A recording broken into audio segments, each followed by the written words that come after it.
Բարև ձեզ Ստեփան Գրիգորյան YouTube-յան ալիքի մասնակիցներ։ Ողջունում եմ ձեզ բոլորիդ։ Այսօր ապրիլի 26-ն է։ Մենք շարունակում ենք մեր աշխատանքը։ Ինչն է շատ կարևոր։ Կարևոր process է գնում ռուս-ուկրաինական այդ կոնֆլիկտի լուծման հետ կապված։ Միացյալ Նահանգները ակտիվացրեցին իրենց միջնորդական առաքելությունը, մյուս կողմից կանգնած են Ուկրաինայի թիկունքում աջակցում եվրոպացիք, այս կողմից Ռուսաստանն է ագրեսիվ, ամերիկացիք միջնորդական հիմա առաքելություն ակտիվ տանում են ու այսօր կան երկու փաստաթղթեր։ Մեկ տարբերակ, որը ներկայացրեցին ամերիկացիք ուկրաինացիներին եւ եվրոպացիներին ապրիլի 17-ին ու մյուս փաստաթուղթ, որը Ուկրաինա-եվրոպական այդ դաշինքը ներկայացրեց պատասխաններ Միացյալ Նահանգներին ապրիլի 23-ին։ Եկավ ժամանակը այդ թեմային նորից անդրադառնալ։ Մի քանի օր մենք չենք խոսացել այդ թեմայից, քանի որ խմորման process էր գնում, անիմաստ է, տարբեր հայտարարություններ, իրարամերժ, նաև Տրամպը անում էր իրարամերժ հայտարարություններ, ոչ միայն իրարամերժ էին հայտարարությունները Ռուսաստանի ու Ուկրաինայի միջև, նաև Տրամպը անում էր մի քանի հայտարարություններ, որոնք իրարամերժ էին։ Բավական բարդ էստերի process էր գնում, ինֆորմացիոն զուգահեռ պատերազմ, ինֆորմացիոն կռիվ Ուկրաինայի Ռուսաստանի միջև, Տրամպի քաղաքականությունը նաև լուրջ դժգոհություն է առաջացնում եվրոպացիների մոտ, խառը վիճակ է։ Հիմա սկսվեց մի քիչ բացվել պատկերը, դա է պատճառը, որ այսօր դրա մասին կխոսենք ու մեզ համար այնտեղ անչափ կարևոր բաներ կան։ Պատկերացնում եք այդ բանակցությունների մեջ, այդ լուծման տարբերակների մեջ։ Կխոսենք այսօր Կայա Կալասի Եվրամիության արտգործնախարարի այցելության մասին Բաքու։ Անկեղծ ձեզ ասեմ, ինձ շատ զարմացրեց, որ ինքը չեկավ Երևան, պլանավորում էր գալը, ես գիտեի դրա մասին, նաև կար ինֆորմացիոն հոսքեր կային, որոնք ցույց են տալիս, որ կարծես թե ինքը ստեղ պետք է գա, գնաց Բաքու։ Ինչի հետ է կապված։ Անպայման այսօր կքննարկենք։ Ինչ էին իրանք այնտեղ խոսում, ինքը ինչ էր ասում Բաքվում։ Ես ունեմ ինֆորմացիան, ինչու ինքը չեկավ դեր Հայաստան ու այսօր կասեմ դրա մասին։ Ադրբեջանի արտգործնախարարությունը արձագանքեց այն փաստին, որ Երևանում ու Փարիզում ապրիլի 24-ին վարվել են մեր երիտասարդների կողմից վարվել Ադրբեջանի եւ Թուրքիայի դրոշերը։ Նաև Իլհամ Ալիևը խոսեց, քանի որ ռեգիոնում գտնվում էր ՀՀԿ-ի գլխավոր քարտուղարը, որը եկավ Հայաստան, հետո գնաց Բաքու ու այնտեղ Ալիևը իր հետ հանդիպման ժամանակ բավական ցինիկ բաներ ասեց, անպայման դրա մասին այսօր կխոսենք։ Նետանյախուն, վարչապետը Իսրայելի, պլանավորում է այցելել պաշտոնական այցով Բաքու։ Նույն մայիսին Բաքու կժամանի նախագահ Էրդողանը։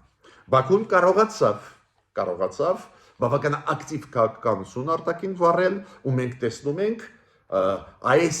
մեծ խմորումների process-ների մեջ նաև ամերիկա-իսրայելական Իրանի դեմ Բաքուն ստեղ դեր է խաղում, նաև այլ process-ներում Ուկրաինայի հետ կապված։ Ուրեմն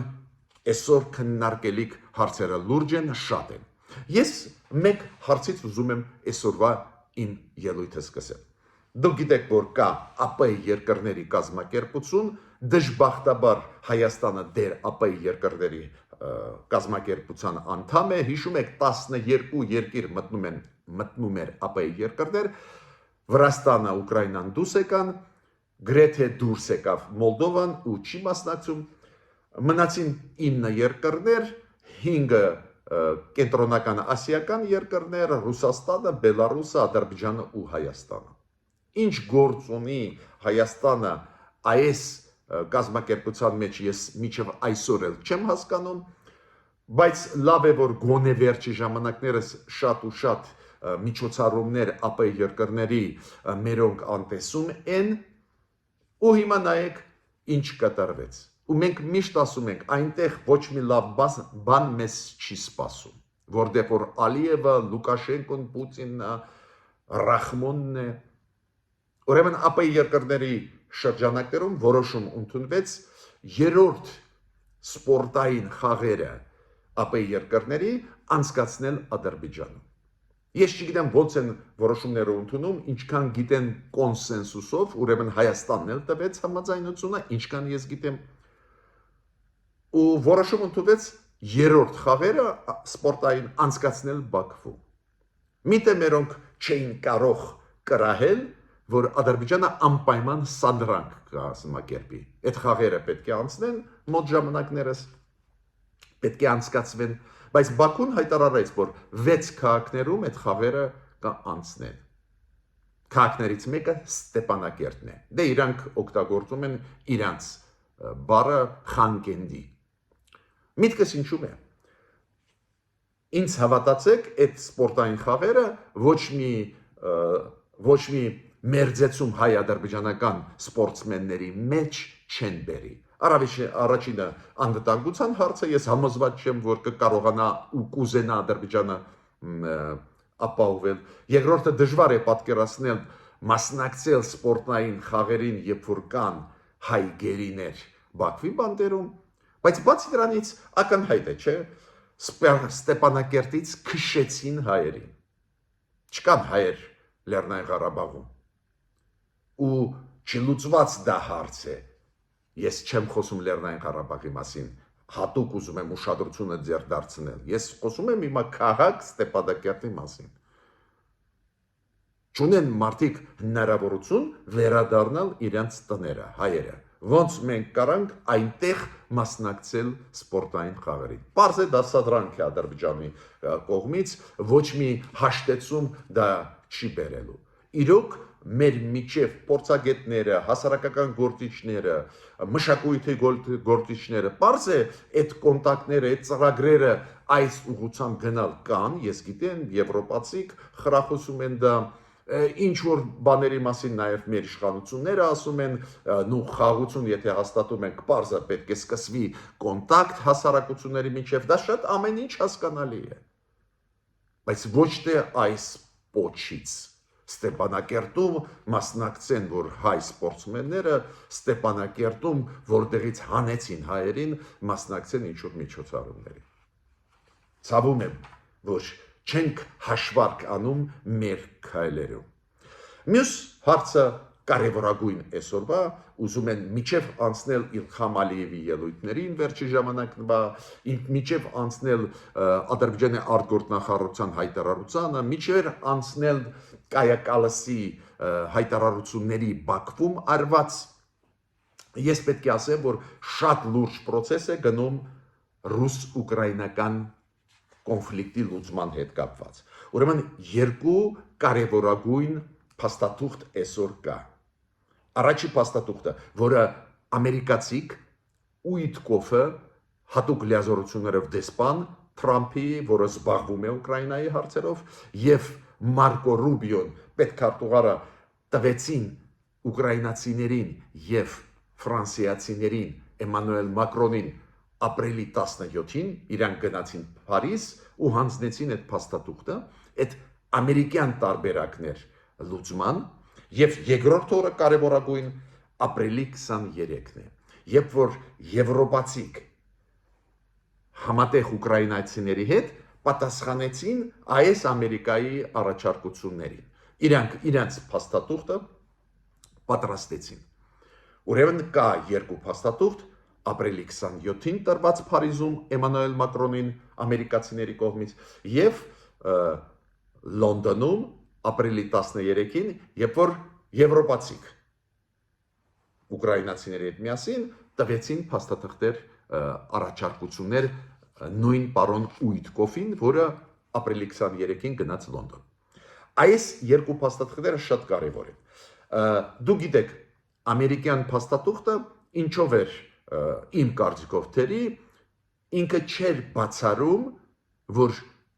Ղրիմը պետք է փոխանցվի Ռուսաստանին։ Ավելին, մենք հիշում ենք այն հայտնի հայտարարությունները Տրամպի, որ միշտ Ղրիմը եղել է երկար ժամանակ եղել է Ռուսաստանի մաս, Ղրիմը վերահսկում է Ռուսաստանը, ժողովուրդը քվեարկեց, ավելին այդ ուիտկոֆը հատուկ լիազորություններով դիսպան, հիշում եք մի քանի ժամանակ առաջ հայտարարեց, որ մենք գիտենք, որ եւ Ղրիմում ժողովուրդը ուզում է ապրել Ռուսաստանի մեջ, եւ այս 4 շրջաններում, որը հիմա գրավել է Ռուսաստանը Ուկրաինայից։ Ինչը իմիջիայլոց չի համապատասխանում իրականության, քանի որ կներեք Զապարոժիայում, Դոնեցկում, Լուգանսկում զենքի սպառնալիքներով անցկացվեցին հանրաքվեները, բացի դրանից պատերազմ էր, բացի դրանից փախած էին զգալի մասը մարդկանց, ովքեր պրո-ուկրաինական էին, բայց Ուիտկոֆը ինչ որ այս ձևի անհեթեթ բաներ ասեց ու պատասխանեց Զելենսկին։ Այստեղ է կարևորը, ուզում եմ նշել, շատ կարևոր բան։ Նախագահ Զելենսկի շատ հստակ ստեղ պատասխանեց։ Հարցը մենակ նրանում չի, որ ինքը ասում է դա Ուկրաինան է, տարածքային ամբողջականությունը Ուկրաինայի պետք է հարգավի։ Զելենսկին ասեց, դուք ինչ է կատակ եք անում, այդ իմ հողերը չեն։ Ղրիմը իմ հողը չի, իմ ժողովրդի հողն է, իմ պետության հողն է, սահմանադրության մեջ ֆիքսված է դա։ Ու ինքը ասում է, ոնց ես կարամ փոխել տարածքային ամբողջականությունը, ես այս ձևի որոշումներ ընդունեմ։ Բացի դրանից ինքը ասեց, որ այո, Տրամպը ճիշտ է, երբ որ ասում է, որ մեզ Ուկրաինան չունի այդքան զենք, որ հետ վերցնի Ղրիմը, բայց մենք ինքը ասեց ունենք եւ բանակ եւ կամք պայքարել մեր երկրի տարածքային ամբողջականությունը վերականգնելու համար։ Պատկերացնում եք, այդ խոսքերը ասում է Զելենսկին գտնվելով իրոք ծանրագույն վիճակում։ Ռուսաստանը հիմա ռմբակոծում է բացահայտ բնակելի շենքեր։ Այս վերջի ռմբակոծությունները հիշում եք Սումի քաղաքում, Կրիվոյ Ռոգում, Կիևում այդ ուղակի 2 օր առաջվա ռմբակոծությունները, Խարկովում, բարի բուն իմաստով, բալիստիկ հրթիռներով Ռուսաստանը խփում է բնակելի շենքեր։ Ու Տրամպը ասում է, դա ռեալություն է, իրանք ավելի ուժեղ են, պետք է հողերը վերցնեն։ Շատ վտանգավոր թեզեր է տարածում Դոնալդ Տրամպը, բայց նույնիսկ այս ծանրագույն վիճակում շատ հստակ Զելենսկին պատասխանում է, ու դա օգնում է, դաշնակիցներ ձեռք է բերում, դաշնակիցները պայքարում են, քանի որ բոլորը հասկանում են, եթե այդպես հեշտ կարելի է տարածքներ խլել, վերցնել, դե ուրեմն աշխարհում կսկսվեն պատերազմներ, քանի որ ցանկացած կոնֆլիկտում մեկը ավելի ուժեղ է մյուսից, ուրեմն Տրամպը ասում է, կարող եք ուժով լուծել, ես դա կընդունեմ։ Հիմա եվրոպացիք շատ կարևոր եվրոպացիների հետ շատ կարևոր փաթեթ պատրաստեցին առաջարկությունների։ Պարզ է, ուկրաինացիք եւ եվրոպացիք ճկուն գտնվեցին։ Իրանք ասին, մենք համաձայն ենք այս ձևի տարածքային հարցեր քննարկել։ Մենք համաձայն ենք։ Դες նույնիսկ ասելով, որ Ղրիմը դա Ուկրաինան է, Զելենսկին ասում է, բայց մենք պատրաստ ենք դա քննարկել։ Օրինակ, պատրաստ ենք ընդունել փաստը, որ այսօր Ղրիմը վերահսկում է Ռուսաստանը։ Բայց մենք դեմ ենք ճանաչել Ղրիմը որպես Ուկրաինայի Ռուսաստանի մաս, բայց պատրաստ ենք քննարկել, որ ժամանակավորապես Ռուսաստանը վերահսկի Ղրիմը։ Տեսակ, ճկունություն ցուցաբերեցին։ Մյուսը եվրոպացիք եւ ուկրաինացիք ասեցին, լավ, ասենք, մենք ինչ որ զիջումների գնում ենք Ռուսաստանին։ Օրինակ, զիջումներից մեկը, որը եվրոպացիք ու ուկրաինացիք առաջարկում են, սանկցիաները, որ հանվեն, գոնե մասամբ հանվեն Ռուսաստանից։ Հիշում եք, Եվրամիությունը 3-4 օրը հայտարարում էր, ոչ մի սանկցիան չի հանվի։ Հիմա ճկունություն ցուցաբերեցին։ Ասում են, մենք նույնիսկ սանկցիա պատրաստ ենք հանել Ռուսաստանից մի մասը, բայց այդ դեպքում Ռուսաստանը պետք է երաշխավորություն տա, որ չի հարձակվի այլևս Ուկրաինայի վրա, որ զինադադար կհաստատվի, զինադադարի ժամանակ այդ հարցերը լուծվեն։ Դες կարևորագույն նախապայմաններից մեկը ու այդ փաստաթղթում եվրոպացիների փաստաթղթում ուկրաինացիների հետ միասին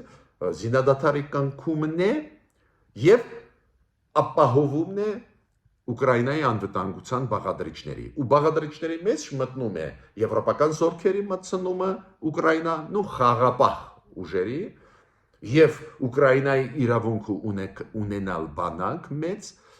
իդեպ ասեմ ձեզ այն առաջարկություններում որոնք տվեցին ամերիկացիք Ռուսաստանի հետ բանակցություններից հետո այդ որ ասեցի Փարիզում ապրիլի 17-ին այնտեղ կա սահմանափակում տարբերակ սահմանափակել Ուկրաինայի բանակի քանակը ու պատասխան տրվեց Ուկրաինան պետք է մեծ բանակ ունենա ոչ ոք չպետք է սահմանափակի ու եվրոպացի պետք է մտնեն իրենց խաղապաներով Ուկրաինա ես ինչ եմ ուզում ասել բոլոր հիմա կետերը ես չեմ թվարկում այնտեղ շատ կարևոր մաս կա Զապարոժիայի ատոմակայանի հետ կապված դուք հիշում եք այնտեղ 6 ռեակտորներ են այնտեղ մի ատոմակայան չի 6 ատոմակայան ամերիկացիք կկառավարեն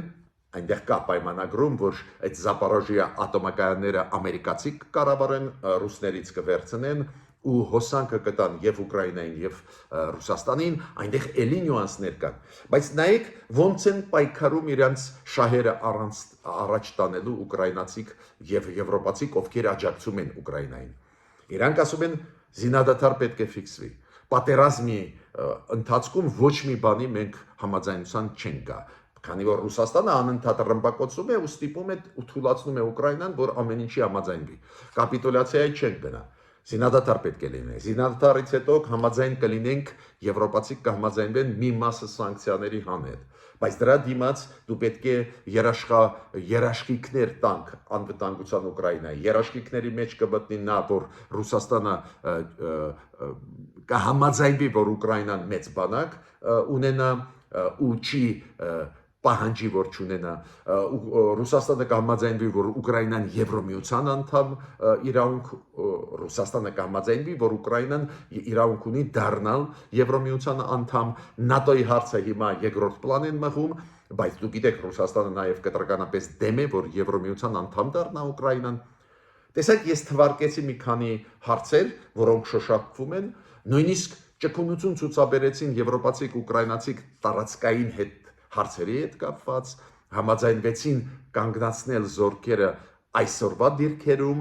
միջդեռ պարզ է ուկրաինացիք կարող են պահանջել որ ռուսները դուրս գան այս 4 շրջաններից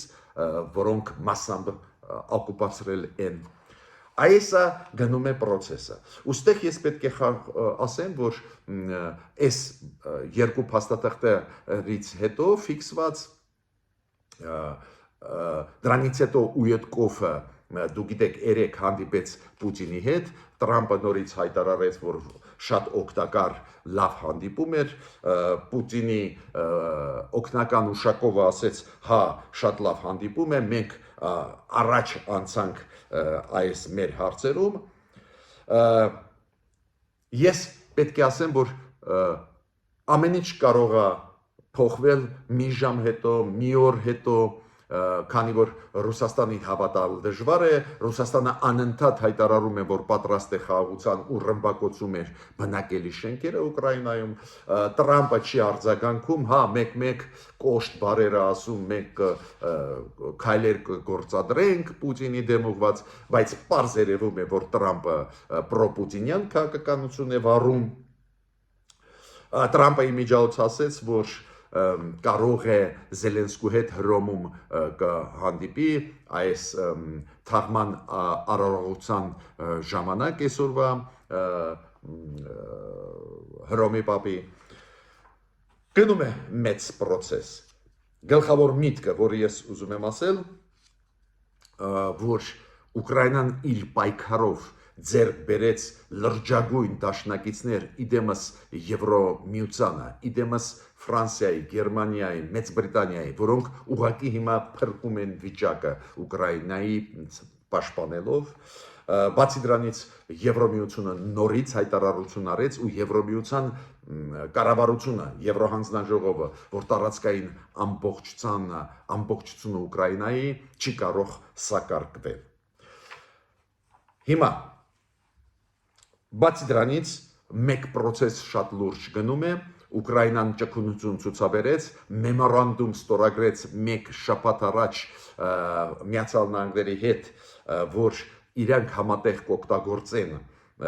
ուկրաինական օգտակար ռեսուրսները, նաև հավզված գյուտ մետաղները, բայց Տրամպը հիմա շտապեցնում է ուկրաինացիներին, ասում է արագացրեք, որ մեմորանդումից անցնենք պայմանագրի, որ պայմանագիրը սկսի աշխատել։ Պարզ է, Տրամպը ուզում է ուժեղացնել իր տնտեսական ներկայացությունը Ուկրաինայում, ռեսուրսները օգտագործել, նաև ատոմակայանները օգտագործել։ Նու ստեղ գնում է process, իօքուտ ուկրաինացիների ակնհայտ է դա ու դա բավական դրական է ուկրաինացիների համար։ Հիմա երկրորդ մասը իմ ելույթի կապված է հայ-ադրբեջանական հարաբերություններին։ Երբ որ ես սկզբից խոսեցի ԱՊ երկրներում, Ադրբեջանում պլանավորվող սպորտային խաղերի, ես հատուկ նշեցի, որ իրոք գնում է հիմա ինչ-որ process ու Եվրոպան ուզում է աջակցել, անցկացնել, իրականացնել ծրագրեր հայ-ադրբեջանական, որտեղ որ կամ փորձագետները հանդիպում են, կամ հասարակական գործիչները, կամ սպորտսմենները, կամ մշակույթի գործիչները, այդպես կամ պարլամենտի անդամները Հայաստանի ու Ադրբեջանի։ Այսպես գնալ ճանապարհով մթնոլորտը փոխել հայ-ադրբեջանական հարաբերություններում, որ կարողանանք իրականացնել ծրագրերը, օրինակ, եթե վաղը ստորագրի խաղաղության պայմանագիրը Հայաստանի ու Ադրբեջանի միջև։ Դուք գիտեք, ես շատ սկեպտիկ եմ մոտենում նրան, որ Ադրբեջանը կստորագրի խաղաղության պայմանագիրը, չեմ ուզում թաքցնել դա, բայց դուք գիտեք, եթե գնում է process դեպի խաղաղություն, դրա մեջ անպայման այդ բաղադրիչը պետք է լինի, որ հասարակությունների առանձին շերտերի մեջ լինի համագործակցություն։ Բայց երբ որ Ադրբեջանը պատրաստ է սադրանքներ իրականացնել, պետք է 100 անգամ մտածես, նոր գնաս այս կամ այն քայլի։ Ինչի մերոնք համաձայնվեցին, որ ԱՊ երկրների շրջանակներում որոշում ընդունվի Ադրբեջանում սպորտային խաղեր անցկացնել ու Ադրբեջանը մտցրեց Ստեփանակերտը այն քաղաքների մեջ, որտեղ պետք է լինեն խաղեր, այդ ես չգիտեմ։ Հաշվարկ չեն անում թե ինչ։ Հիշում եք Ալեն Սիմոնյանը մի ժամանակ առաջ հայտարարեց, որ այո, իր մոտ կան կոնտակտներ Ադրբեջանի պարլամենտի ղեկավարի հետ, Սախիբա Գաֆարովի հետ։ Դա էլ հասկանալի է, եթե մենք ուզում ենք ինչ-որ process լինի ու կարծես թե Հայաստանը ուզում է, մենք չպետք է խուսափենք օրինակ պարլամենտարիաների, պատգամավորների միջև, որ ինչ-որ կոնտակտ լինի։ Ու մեր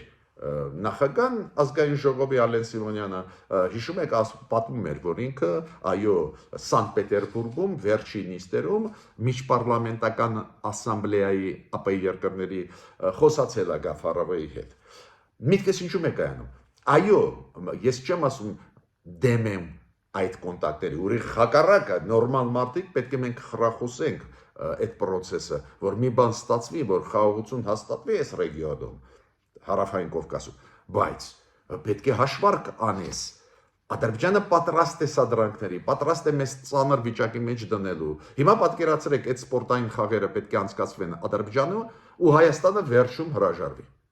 Մեր սպորտսմենները, քանի որ այնտեղ անվտանգության հարցերը պետք է լուծվեն, այնտեղ այլ հարցեր կան, ստացվում է մենք ենք սխալ դուրս գալիս։ Մինչդեռ սադրանքը անում է Ադրբեջանը։ Ինչի եք անում խաղերը Ստեփանակերտում։ Շատ կարևոր դեմք եկավ տարածաշրջան, դա գլխավոր քարտուղարն է ԵԱՀԿ-ի։ Հիմա դա Սինիր Լիօղլու։ Այդ մարդը Թուրքիայի դիվանագետ է, ինչ որ ժամանակ առաջ, մոտավորապես 3 թե 4 ամիս առաջ ինքը նշանակվեց գլխավոր քարտուղար ԵԱՀԿ-ի բոլոր պետությունները, նաև Հայաստանը համաձայնվեցին։ Ու ինքը եկավ Հայաստան, ու ստեղ պարզ է հանդիպեց Նիկոլ Փաշինյանի հետ, արտգործնախարարի հետ,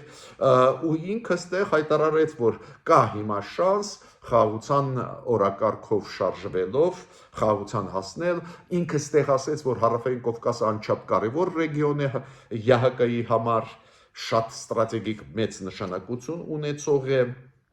ու ասեց, որ այս խաղաղության օրակարգը Հայաստանի առաջ տանելը դա նորմալ է։ Նաև ինքը ու Նիկոլ Փաշինյանը հայտնեցին, որ շանս կա, որ խաղաղության պայմանագիրը ինչքան կարելի է շուտ ստորագրվի։ Ու կարծես թե բավական կառուցողական էր, մարդը եկավ ռեգիոն, Հայաստանը պարզ է ներկայացրեց իր պլանները խաղաղության հաստատման, պատմեց խաղաղության այդ համաձայնագրի Ադրբեջանի հետ տեքստի համաձայնեցումը պարզ է էսա։ Հիմա նայեք ինչ է ասում ի տարբերություն Հայաստանի ղեկավարի, Ադրբեջանի ղեկավարը Իլհամ Ալիևը։ Նույն մարդու հետ, այս ԵԱՀԿ-ի գլխավոր քարտուղարի հետ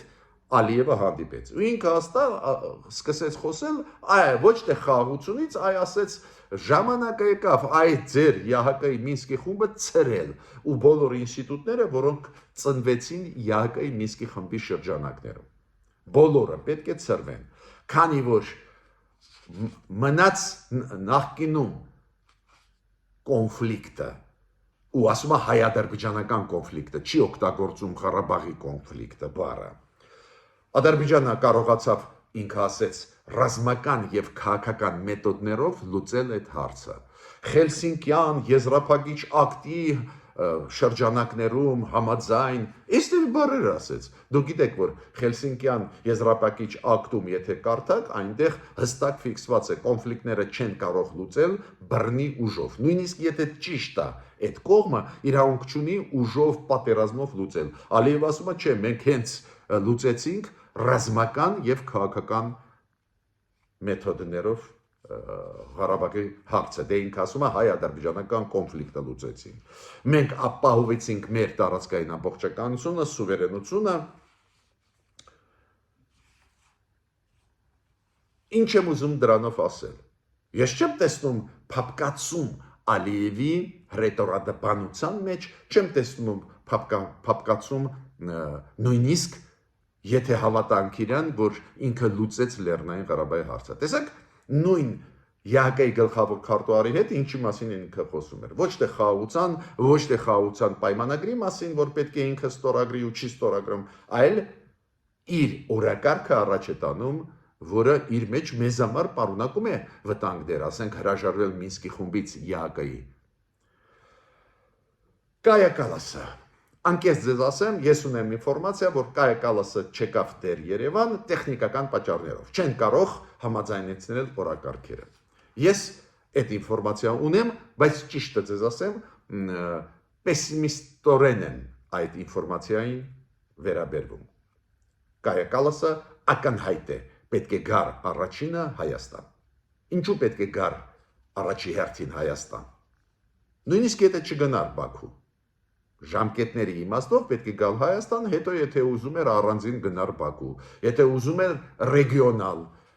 այցելություն ունենալ, գար Հայաստան, Վրաստան, Ադրբեջան, բայց առաջինը պետք է գար Հայաստան։ Ինչու։ Կայա Կալասը արտգործնախարարն է Եվրոմիության։ Այդ պաշտոնը արտաքին հարաբերություններով զբաղվող պաշտոն է եւ անվտանգային հարցերով։ Դա փոխ նախագահի պաշտոնն է Եվրոհանձնաժողովում, Եվրոմիության կառավարությունում շատ կարևոր պաշտոն է։ Հիշում եք նախկինում պարոն Բորելն էր, Ժոզեփ Բորել, որը սկզբունքային մարդ էր, հաճախ քննադատում էր խիստ Ադրբեջան։ Կայա Կալասը գնաց այնուամենայնիվ առաջինը Բաքու։ Հիմա պարզ է, որ ինքը Բաքվում ասեց, որ Եվրոմիությունը ակտիվ ուզում է աջակցել ու աջակցում է, որ Հայաստանն ու Ադրբեջանը կառուցեն հարաբերություններ։ Ուզում է Եվրամիությունը, Կայա Կալասը ասեց, ուզում է Եվրամիությունը, որ խաղաղության պայմանագիրը ստորագրվի եւ իրականացվի։ Ինքը դա ասեց Բայրամովի Ադրբեջանի արտգործնախարարի հանդիպումից անմիջապես հետո։ Դուք գիտեք, այդ հանդիպումներից հետո անցկացվում է պրես-կոնֆերանս, որտեղ որ կողմերը ասում են իրենց կարծիքը։ Ու ինքը ասեց, մենք Բայրամովի հետ լուրջ քննարկեցինք հայ-ադրբեջանական այդ բանակցային process-ը, նորմալացումը հարաբերությունների, ու ասեց մենք գոհ ենք, որ տեքստը համաձայնեցված է, մնաց մենակ վերջի հարթը քայլը անցկացնել, ստորագրել փաստաթուղթը։ Ինքը ասեց, ես հույսով եմ, որ դա կլինի։ Այս մասը նորմալ է, բայց բացի դրանից ինքը ասեց, որ շատ հաճելի է ինձ լինել Բաքվում, Ադրբեջանը շատ կարևոր գործընկեր է Եվրամիության համար։ Մենք սպասում ենք, որ Եվրամիություն-Ադրբեջան հարաբերությունները ել ավելի կուժեղանան եւ հատուկ նշեց, որ ինքը շնորհակալ է Ադրբեջանին, որ Ադրբեջանը օգնում է Ուկրաինային։ Այստեղ է մեխը, այստեղ է, որ ես մեր կառավարությանը ասում եմ, պատկերացնում եք, Ադրբեջանը կատարեց էթնիկ զտում հայերի։ Ադրբեջանը իր երկրի ներսում հետապնդում է քաղաքական գործիչներին, լրագրողներին, բերդ նստացնում է հարյուրավոր մարդկանց ու Եվրամիության արտգործնախարարը այդպես ջերմ իրանց հետ խոսում է։ Կոմպենսացիան տալիս է Ադրբեջանը Ուկրաինային աջակցելու, քանի որ եվրոպացիների համար Ռուսաստանը լուրջ վտանգ է։ Ու ցանկացած քայլ պրոուկրաինական բարձր է գնահատում Եվրոպան։ Այ մեխը ստեղ է, բանալին ստեղ է, հասկանալ ինչի Կայա Կալասը այդքան ջերմ էր Բաքվում։ Մյուս պաշտոնյաները, որ գնում են, այդքան ջերմ չեն եվրոպական։ Հա, գնում են Բաքու, այո, ասում են ինչ որ դրական խոսքեր, բայց այդքան ջերմ չէին ասում։ Դա գալիս է նրանից, որ Բաքուն Ուկրաինայի հարցով ցուցադրական պրոուկրաինական քայլեր է անում։ Մինչդեռ լավ էլ աշխատում են Ռուսաստանի հետ միասին մեր դեմ քայլեր է անում Ադրբեջանը։ Այսա Ադրբեջանի կարողացավ խաբել Եվրոպային։ Ու ես հասկանում եմ, որ եվրոպացիք դա գնահատում են, քանի որ Ուկրաինայի դեմ պատերազմը Ռուսաստանի եվրոպացիների համար, նաև այդ թվում էստոնացիների համար, Կայա Կալասը եղել է Էստոնիայի վարչապետ, իրոք ցավոտ հարց է, իրոք դա վտանգ է իրանց համար։ Ուրեմն այդ փաստը պետք է մեր կառավարությունը հաշվի առնի։ Ի վերջո, վերջի ՄԱԿ-ի գլխավոր ասամբլեայում քվեարկության ժամանակ գլխավոր ասամբլեայում Հայաստանը իօքուտ նրա քվեարկեց իօքուտ ՄԱԿ Եվրամիություն համագործակցության, որտեղ որ ֆիքսված էր ագրեսիան Ռուսաստանի ուղղված Ուկրաինայի դեմ։ Ուրեմն պետք է կարողանաս այդ ներկայացրես քո քայլերը իօքուտ Ուկրաինայի։ Ու վերջում ուզում եմ շատ կարևոր բանի մասին ասել։ Արտգործնախարարությունը Ադրբեջանի արձագանքեց այն փաստին, որ դրոշերը մեր երիտասարդները Երևանում եւ նաև երիտասարդները Փարիզում ամսի 24-ին ապրիլի Թուրքիայի եւ Ադրբեջանի դրոշերը վարեցին։ Ադրբեջանը արտգործնախարարությունը եկա հայտարարություն արեց, ատելության տարածում է իբր մեր երկրներում ադրբեջանցիների դեմ ու դա արդյունք է ատելության այդ խոսքի տարածումը ադրբեջանցիների դեմ։ Ես տեղ պետք է արտգործնախարարությունը Ադրբեջանի ասեմ, ոչ թե մենք ենք տարածում ատելություն Ադրբեջանի ժողովրդի դեմ, ուղիղ հակառակը Հայաստանի կառավարությունը փորձում է մեղմացնել մեր հարաբերությունները, այ հենց դուք էթնիկ զտում անելով մեր երիտասարդների մեջ մեծ դժգոհություն առաջացրեցինք։ Ես էլ դեմ եմ այրել, վարել դրոշները երկրները։ Ես էլ դեմ եմ։ տարբեր ձևեր կան բողոքի ակցիա անցկացնել, բայց ցանկացած դեպքում Ադրբեջանի արտգործ նախարարությունը չէ որ պետք է մեզ սովորացնի, բայց նաև պետք է ասեմ, որ Ադրբեջանը իրոք ցուցաբերում է ճկունություն արտաքին քաղաքականության ոլորտում, պարտավոր եմ դա ասել, մերոնք էլ հիմա աշխատում են, ես միշտ դա դրականը նշում եմ, բայց մի քիչ ավելի առագաշարժ պետք է լինենք։ Տեսակ ոնց Նատանյախուն վազելով գնում է ու մայիսին առաջի կեսերին կլինի Բաքվում։ Պաշտոնական այցով Նետանյախու մեկնում է Բաքու։